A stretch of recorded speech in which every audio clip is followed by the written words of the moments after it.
Now, this is just the price index, though, and this tends to be the number that they quote on the 6 o'clock news and in all of the headlines. But it's total return that matters. So price is one aspect of it, and obviously we're pleased to see price go up. But as investors, far more important, particularly in an Australian context, is the amount of dividend income you receive, and including franking credits in that as well from an end portfolio performance point of view. And that's the number that no one ever really focuses on in the sort of popular financial press and reporting. But far more important, that's what drives your overall portfolio returns and what allows you to, draw the income that you need to support your lifestyle and those other objectives that the Tracer team go through and manage with you. Where in a lot of cases, dividends were materially constrained. The banks is obviously a really important sector for the Australian market, and APRA, the Regulatory Prudential Authority, was very direct and said, you should not be paying out, we will not allow you to pay out the same level of dividends as you've been doing historically while we're in the midst of this crisis. You need to conserve your capital rather than return it to shareholders because we don't know what's coming in terms of losses that you might need to absorb, etc. Now, we have 12 months hindsight and know that, the recovery has been very, very sharp. So the banks right now in particular, but the broader market as well, are sitting on a lot of capital. In answer to the first question, how much income would you receive? It did take a fairly significant hit last year, but there's a lot of evidence to suggest that it's going to recover, that we're seeing that already. In our long-term forecasts, we've been assuming that dividend recovery story. I've still got a little bit of that factor, that catch-up coming through the forecast, which I expect over the next month or so as we get that reporting season wrapped up, I'll start to revert to the trailing 12-month numbers there. So a week, 12 months, a big catch up. The income outlook looks pretty robust from our point of view. Earnings collapsed last year. We shut the economy down. Of course, earnings collapsed. So the analyst community is expecting that rebound back well above the previous cycles. And, let's assume they're going to be over optimistic again. But the likelihood is we close a lot of that gap between the white line and the yellow line on the right-hand end of the page there. And we're seeing that again already. We're seeing a strong earnings recovery. The red box at the bottom there, that's what we're talking about on these tipping points charts all the time. How much income, how much earnings, what are the valuation changes? That's what drives our long-term forecast returns and hence what you own in your portfolio and what you don't. And so the middle two there, earnings and valuation, that's what we've been talking about. Earnings catching up, valuations coming back, and those two moderating over the last few months. We're going to see more of that. We're already seeing, the trends that we expected in both of those metrics coming to fruition, and we'll expect that'll continue to play out over time. The context there as we talk about portfolios and impacts on dividends and earnings and economic outlooks is we're going to have a pretty rough quarter. As estimates are getting updated, we'll talk about this a little bit later as well, increasingly, and even from the Reserve Bank as well, the expectations are the quarter that we're in the midst of at the moment, the September quarter, when that data is eventually published towards the end of the year, we're probably going to see a contraction in economic activity for the September quarter, but it's likely to be a short-term contraction, the caveat, of course, being that we're in relatively short-term lockdowns, even though it doesn't feel like it right now. I think a couple of important points here. Yes, activity has contracted. Of course it has. We're all in lockdown, nowhere near to the extent it did a year ago in April and May of 2020. And more importantly, as we've now got experience of lockdowns and reopenings, we do see in almost all instances, not across the board, but in lots of categories, we see activity and spending rebound very quickly as well. And we can all answer that question for ourselves. What's the total number of hours worked? So forget all of the various definitions, how much work's going on? And obviously it collapsed, but it rebounded very quickly. In the very top right-hand corner there, you can see we're kind of back to where we were 2019, having given back some of that recent peak. And look, the next update, you'd expect that to decline as well. This is going to pick up all of the, unfortunately, people that are furloughed and laid off, whether it's, airline staff, retail staff, cafes, all those sorts of things. So we're going to see a bit of impact there. Of course we are. We hope it's relatively short-lived as we continue to get vaccinated and see economic activity and jobs and wages return there as well. Much more encouraging is the continued rude health in our export sector. And so this is monthly data series that comes out, and it's the trade balance. It's the difference between how much we import and how much we export. Both sides of that are quite important at the moment. Imports are somewhat constrained still, but more importantly, despite all the ongoing disputes and disagreements between Australia and China, we're shipping a lot of commodities out at very high prices. And that's obviously supporting overall economic activity and tax revenues and the ability to, government to deliver support programs and these sorts of things. So we hope that continues. We have just recently seen some moderation in the iron ore price, down from sort of 220 recently back into the high 180s or thereabouts. Some moderation, but historically it's still a very robust number. The recent analysis I've looked at, continues to expect that we'll see ongoing demand for our key resources. Infrastructure program and spending are important parts of stimulus in important economies around the world as well. So that's a pretty robust outlook there, and we'd hope that we'd expect to see that continue as well, which will support overall economic activity. Retail sales from one month to the next, how much do they grow? How much do they fall? There's a kind of heartbeat here over in 2008-9. And then look at obviously the scale of the disruption here on the right-hand side. Good luck trying to forecast that from one month to the next. I certainly don't bother trying. And obviously with lockdowns continuing, you're going to expect to see that's going to be a pretty volatile data set over the next month or two at least. But, as you can see there, very sharp declines in 2020, followed by very sharp rebounds. That's, here's the data validating what we think is going to happen, anecdotally around spending collapsing and then recovering again as well. So it's going to be noisy. And we, obviously look forward to getting back to a more settled pattern and normal life, because that's what it will indicate. Flicking back to the previous chart, the market was starting to freak out, as this number approached 2.5, because the tendency of more, I'm going to say, shorter term focused views is I'm going to project that out in a straight line. And if it's gone from 1.5 to 2 to 2.5, then surely it's going to 3 and 3.5. The reality, of course, as we now know, is that's not the case, at least for now. And we're seeing that that measure of expected inflation sub 2%. The red and the green is the RBA's target band for inflation. They want to see, on average, through the cycle, that prices are going to increase by about 2.5% a year. And, for 5 years now, they've been struggling and hoping and doing everything they can to try and push inflation up into the bottom end of that band. So the broader debate in the world has been around, this reopening, and there's been a really fundamental disconnect in the economy. 18 months ago, 18 months ago now, we shut everything down. Think of both sides of the economy being a supply and demand. Demand was shut down and supply was shut down as well. Then economies started to reopen and demand started to pick up. We're allowed to go to work, we're allowed to start to travel again in various parts of the world. But supply chains took some time to respond. And so we've seen these short-term but really big changes in a lot of prices. Only a few months ago, it was lumber prices in America went through the roof. They're now down year-on-year basis. Over there as well, there's huge prices being paid for used cars. So rental companies knew they weren't going to have anyone wanting to use their rental cars for the foreseeable future, so they sold them all. Now, as the economy opens up again, they haven't got the inventory to rent to the to give cars to the people who want to hire them. A better example, closer to home, which we've mentioned before, is childcare costs and the impact that has on CPI. Last year, childcare was free. Now it's not.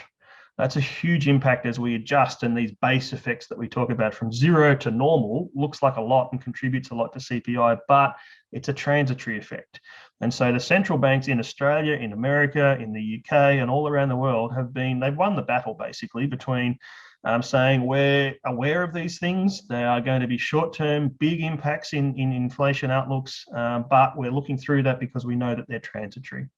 Now, transitory is not to say that prices are going back to where they were, but their rate of increase is going to go back to a normal sort of rate of increase.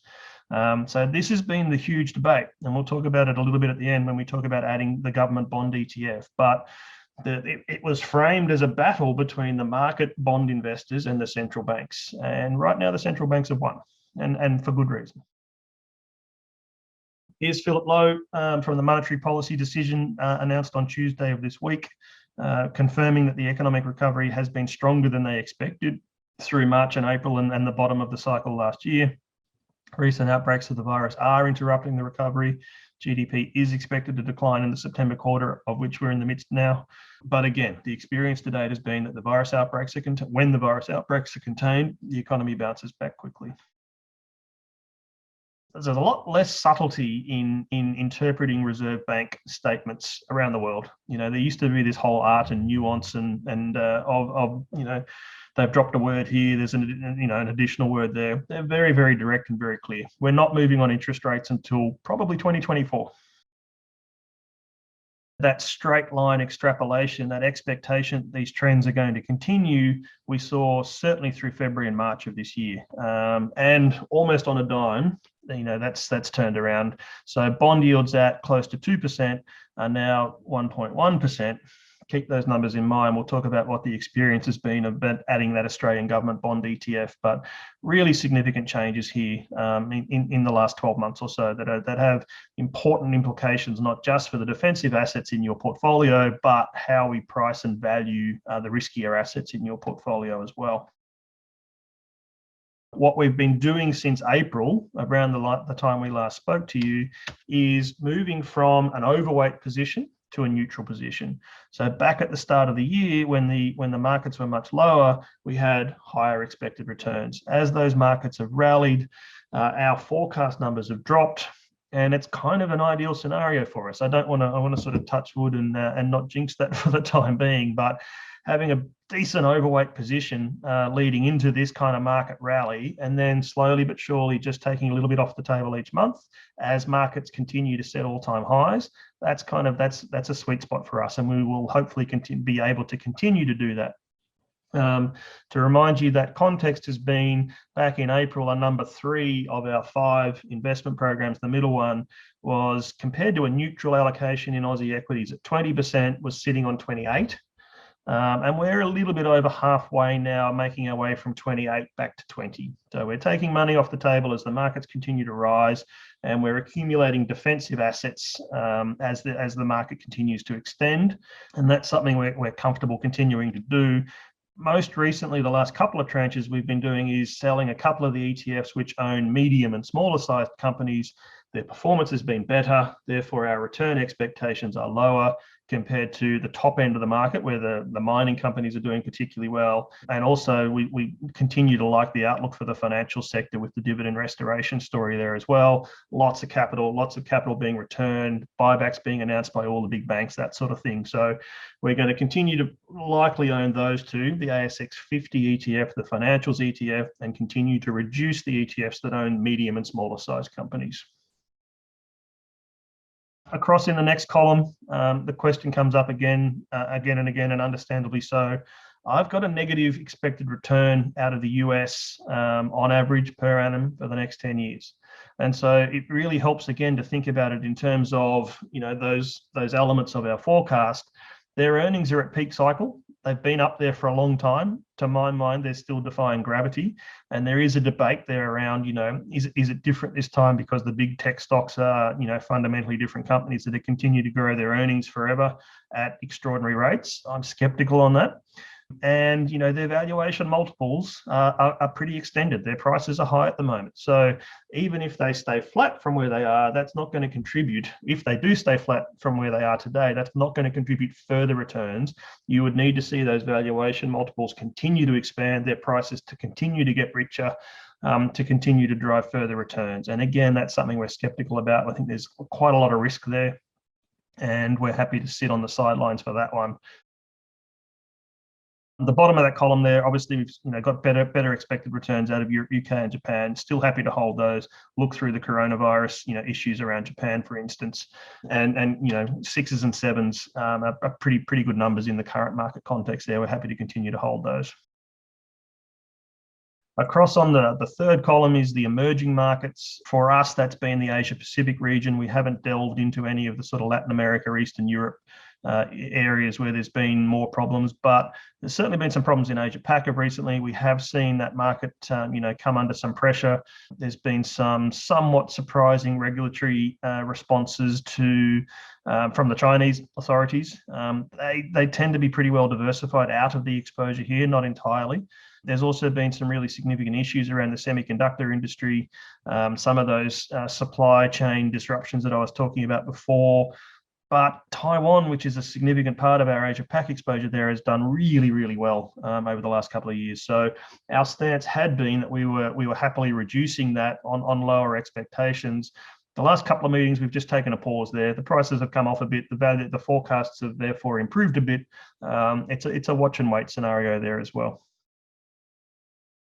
Lots of sort of impacting forces here. Three broad categories of Australian listed property trusts. Warehouses have done really well. Offices and retail, obviously, still much more susceptible to the negative influences of lockdowns and coronavirus cases. But as a sector, it's done pretty well. We've seen some good catch up in there in recent times. We've got a modest overweight, which is consistent with being at the bottom of the fair value band there as well. And looking through again the next month, the next quarter, into longer term trends, there's still significant uncertainty about how much return to office happens, what does in-person shopping look like in retail, but there's decent value there, and we're happy to continue to hold that for the time being.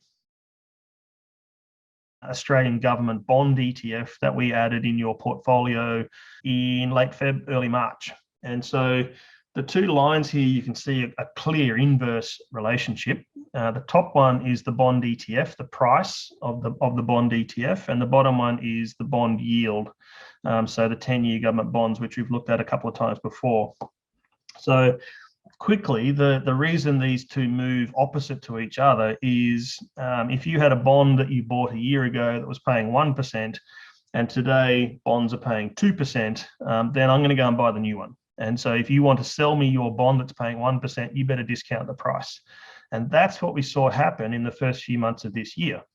So the important point here is we added AGVT into your portfolio and paid just a tick over $50 after the price of the ETF itself had fallen by about 6 or 7%.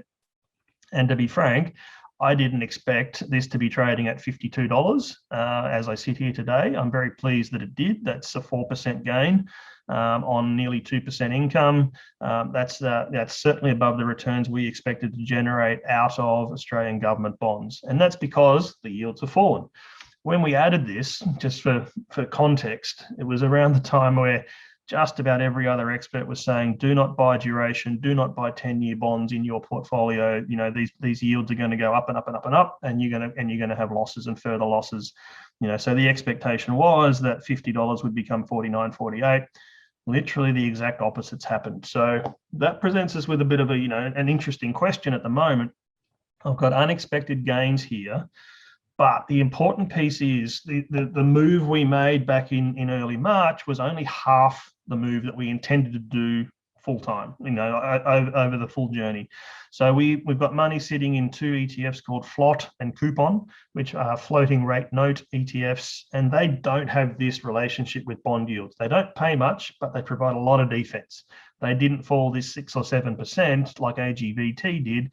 And so we made a first 50% move, expecting that with much higher inflation to come, we would have the opportunity to add more at better yields, at yields of above 2%. And that didn't happen. So that's the really interesting piece. Do we take profits out of AGVT now and try and get back in when we think bond yields go back up, which is likely? And if we'd done a 100% move, yeah, we probably might have done that already. If I continue to see that red line drop below, say, 1% into the sort of 0.9 back to the previous lows of 2020, then much more likely that we're going to take some profits out of AGVT, bide our time in the really safe stuff that's not going to pay much, but it's not going to have these significant losses as bond yields go up. So I wanted to be really transparent about that, hopefully, and give you a little bit of an insight into the decision and the thinking and decision making of the investment committee. We're watching this stuff very, very closely. Are there any alternative or emerging sectors or themes that you or the committee would consider outside of what you're currently looking at? Yes, we do try, and we have a whole section in our agenda called non-portfolio themes, where we do try and sort of consider broadly, what might we be, not paying enough attention to.